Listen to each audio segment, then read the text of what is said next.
দিনদার, কোন মুত্তাকি, কোন পরহেজগার, কোন আল্লাহ ভীরু মুসলমান সন্তান তার বাবা মাকে বৃদ্ধাশ্রমে দিতে পারে? পৃথিবীতে এমন একটা দৃষ্টান্ত হয়তো পাওয়া অসম্ভব হবে, যেই ছেলে আল্লাহ ভীরু, যে ছেলে আল্লাহকে চিনেছে, যে সন্তান আল্লাহর পরিচয় পেয়েছে, যে ছেলে মেয়ে কোরআন হাদিস অনুযায়ী নিজেকে চালাবার চেষ্টা করে, সে বাবা মাকে বৃদ্ধাশ্রমে দেওয়া তো দূরের কথা, সে বাবা মার মুখ থেকে উফ শব্দটিকেও সহ্য করার কথা না।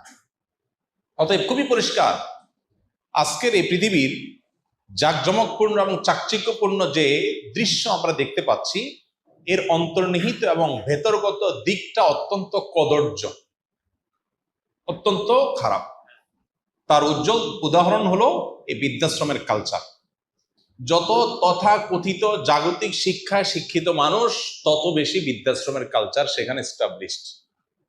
এখান থেকে বোঝা যায় আখিরাতের প্রতি ঈমানের চেতনা, আল্লাহর প্রতি ঈমানের চেতনা যদি কারোর মধ্যে না থাকে, তাহলে তার অবশ্যম্ভাবী বহু করুণ পরিণতির একটা হলো বৃদ্ধাশ্রমের এই কালচার। যে বাবা মা ছোটবেলায় পরম যত্ন আদর দিয়ে সন্তানকে বড় করেছে, তিনি মুসলিম হোক অমুসলিম হোক, যে কোনো বাবা মা মানেই হলো বাবা মার প্রতি পরম যত্ন মমতা দিয়ে সন্তানকে বড় করে, কিছু অমানুষ হাতে গোনা ব্যতিক্রম বাদে। তো এই যে বাবা মা এত মমতা স্নেহ দিয়ে বড় করার পর, বুড়ো হওয়ার পর তাদেরকে আপনি ভুলে গেলেন, তাদেরকে আপনি ইগনোর করলেন, এটা তো মানুষের কমন সেন্সও এটাকে ডিনাই করে। অবশ্য আজকের যে পৃথিবী ডেভেলপড হচ্ছে, আজকের যে পৃথিবী প্রতিষ্ঠিত হচ্ছে, এখানে আমরা দেখতে পাচ্ছি সন্তানের প্রতি ছোটবেলা থেকে অবিচার করা হচ্ছে, যার কারণে তার করুণ পরিণতি বাবা মা বৃদ্ধ বয়সে পাচ্ছেন। কিভাবে অবিচার করা হচ্ছে? সন্তান জন্মের পর আপনি এমন কালচার ডেভেলপ করেছেন যে পুরুষ লোকটাও কাজ করবে, মহিলা লোকটাও চাকরি করবে, দুইজনই চাকরি করবে। তাহলে বাচ্চা কি হবে? বাচ্চাকে দিয়ে যাবেন হলো কোথায়? বুয়ার কাছে বা বেবি কেয়ার, ডে কেয়ার। তাহলে যে বয়সে বাচ্চা মায়ের পরম আদর পাওয়ার কথা, বাবার স্নেহ পাওয়ার কথা, সে বুয়ার কাছে বড় হচ্ছে, বেবি কেয়ারে, ডে কেয়ারে বড় হচ্ছে। তাহলে বাচ্চার প্রতি বিচার করা হচ্ছে কি হচ্ছে না? এখন তো বাচ্চার আলাদা খাট বের হয়েছে, দুধের বাচ্চাকেও আলাদা খাটে শোয়ানো হয়, মা বাবার কাছেও শোয়ানো হয়। এই বাচ্চা যখন বাবা মার স্নেহ মমতা থেকে বঞ্চিত হচ্ছে, শুধু সেটা না, ওয়েস্টার্ন কালচারে 17-18 বছর বয়স হয়ে গেলে এরপরে বাচ্চাকে বলে কই আলাদা করে দেয় যে যাও তুমি এবার তোমার লাইফ গোছাও, তুমি প্রাপ্তবয়স্ক হয়ে গেছো, আমাদেরকে একটু এনজয় করতে দাও আমাদের মতো। আর মুসলমান বাবা মা সাধারণ চিত্র কি, বাবা মা কোনোদিনই চায় না সন্তান তার থেকে আলাদা হোক, সারা জীবন থাকতে পারলে আরো ভালো লাগে তার কাছে, না? আর ওয়েস্টার্ন কালচারে বাবা মাই চায় না যে 17-18 বছর পর আমার কাছে থাক, বাইরে হোক দূর হোক, তুমি কোথায় থাকবা তোমারটা তুমি বুঝো, সরকার ভাতা দিবে, তুমি নিজে ইনকাম করো, করে যা খুশি করো, আমাকে এবার আমার মতো চলতে। যখন সন্তানের প্রতি মায়া মমতা বাবা মা তুলে নিচ্ছে, ছোটবেলা থেকেই তারা কর্মমুখী হচ্ছে, সন্তানের দিকে খেয়াল করতেছে না, তখন এই বাবা মাকে বৃদ্ধ বয়সে বৃদ্ধাশ্রমে রাখবে না কি করবে? বুঝেন নাই কথা? আল্লাহর সিস্টেমকে যখন মানুষ ভায়োলেশন করবে, তার করুণ পরিণতি এরকম হয়। হ্যাঁ, আমি বলছি না যে বৃদ্ধাশ্রমে থাকা সব বাবা মা তার কৃতকর্মের ফসল পাচ্ছেন, আমি সবাইকে ব্লেম দিচ্ছি তা কিন্তু না। আমি বলছি কালচারাল সমস্যার কথা।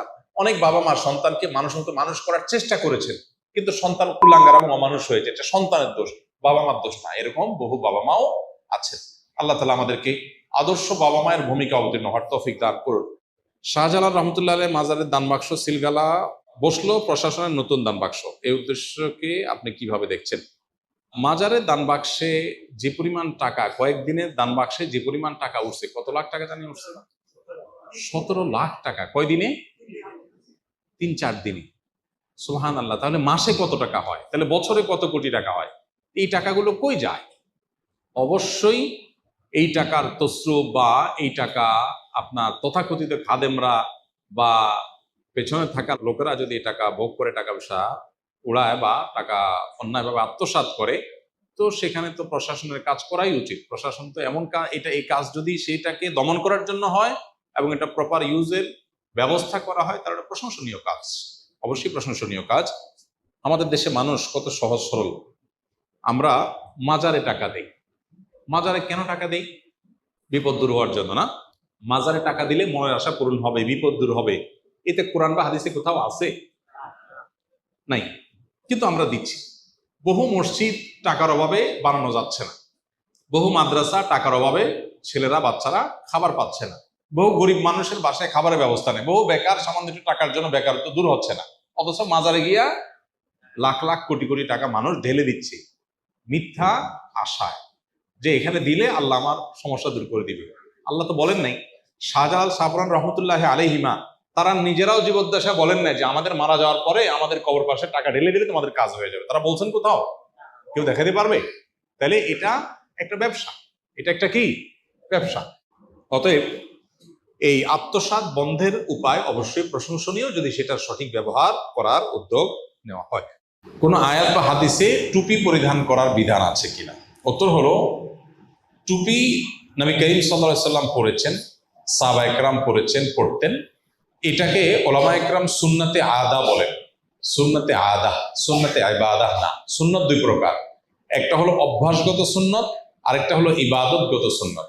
নবীজি সাল্লাল্লাহু আলাইহি ওয়াসাল্লাম তিনি টুপি পড়তেন, এটা অভ্যাসগত সুন্নাহ, ইবাদতগত সুন্নাহ না। এই জন্য আরবের মানুষের মধ্যে টুপি পরার সংস্কৃতি ছিল, সেটা তিনি বহাল রেখেছেন। কোন সংস্কৃতি তিনি বহাল রেখেছেন, সেটা ইসলামের দৃষ্টিকোণ থেকে অভ্যাসগত সুন্নাহ হিসেবে বিবেচিত হবে যদি সেটা ইবাদতগত সুন্নাহ হিসেবে সাব্যস্ত না হয়। যেমন নবী করিম সাল্লাল্লাহু আলাইহি সাল্লাম লাউ খেতে পছন্দ করতেন, এটা তার অভ্যাসগত সুন্নাহ, ইবাদতগত সুন্নাহ না। অভ্যাসগত সুন্নাহ যদি কেউ পালন করে নবীজির মহব্বতে সে সওয়াব পাবে।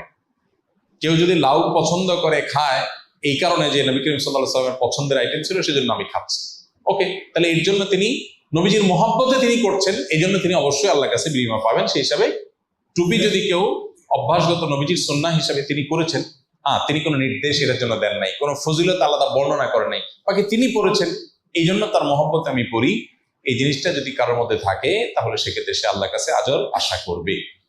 আর টুপি এখন গোটা বিশ্বে মুসলমানদের প্রতিষ্ঠিত শিআর বা নিদর্শনে পরিণত হয়েছে। অর্থাৎ টুপি দেখলে বোঝা যায় এই লোকটা মুসলমান। মা বোনদের হিজাব নেকাব দেখলে বোঝা যায় এই ভদ্র মহিলা মুসলমান। কোনো কিছু যখন শিআরে পরিণত হয়, মার্কা বা ইউনিফর্মে পরিণত হয়, তখন সেটার একটা আলাদা গুরুত্ব এবং তাৎপর্য চলে আসে। তাহলে টুপি পরা কোনো ফরজ ওয়াজিব না, ইবাদতগত সুন্নাহ বলা যায় না। কেউ যদি জীবনে টুপি নাও পরে আল্লাহর কাছে তার কোনো জবাবদিহিতাও নাই। কিন্তু নবীজির মহব্বতে, সাহাবা একরামের মহব্বতে কেউ যদি তার অভ্যাসগত সুন্নতের অনুসরণ করে সে আল্লাহর কাছে আজর আশা করবে। আর মুসলমানদের এটা একটা নিদর্শন, গোটা বিশ্বব্যাপী প্রতিষ্ঠিত হয়ে গেছে, নিদর্শনের আলাদা একটা ভ্যালু আছে, সেই ভ্যালুটা টুপির ক্ষেত্রে অবশ্যই প্রযোজ্য। কিন্তু এটার কারণে আল্লাহর কাছে না জবাবদিহিতার মুখোমুখি কেউ হবে না পড়লে, আর এটা না সুন্নাহ না এটা কোনো সরাসরি এটাকে ইবাদত বলা চলে।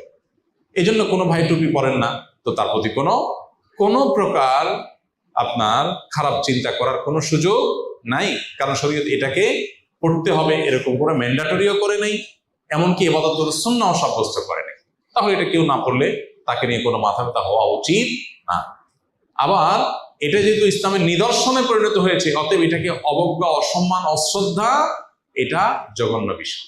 কারণ শিআর বা ইউনিফর্ম হয়ে গেলে তখন সেটা আলাদা ইম্পর্টেন্স চলে আসে।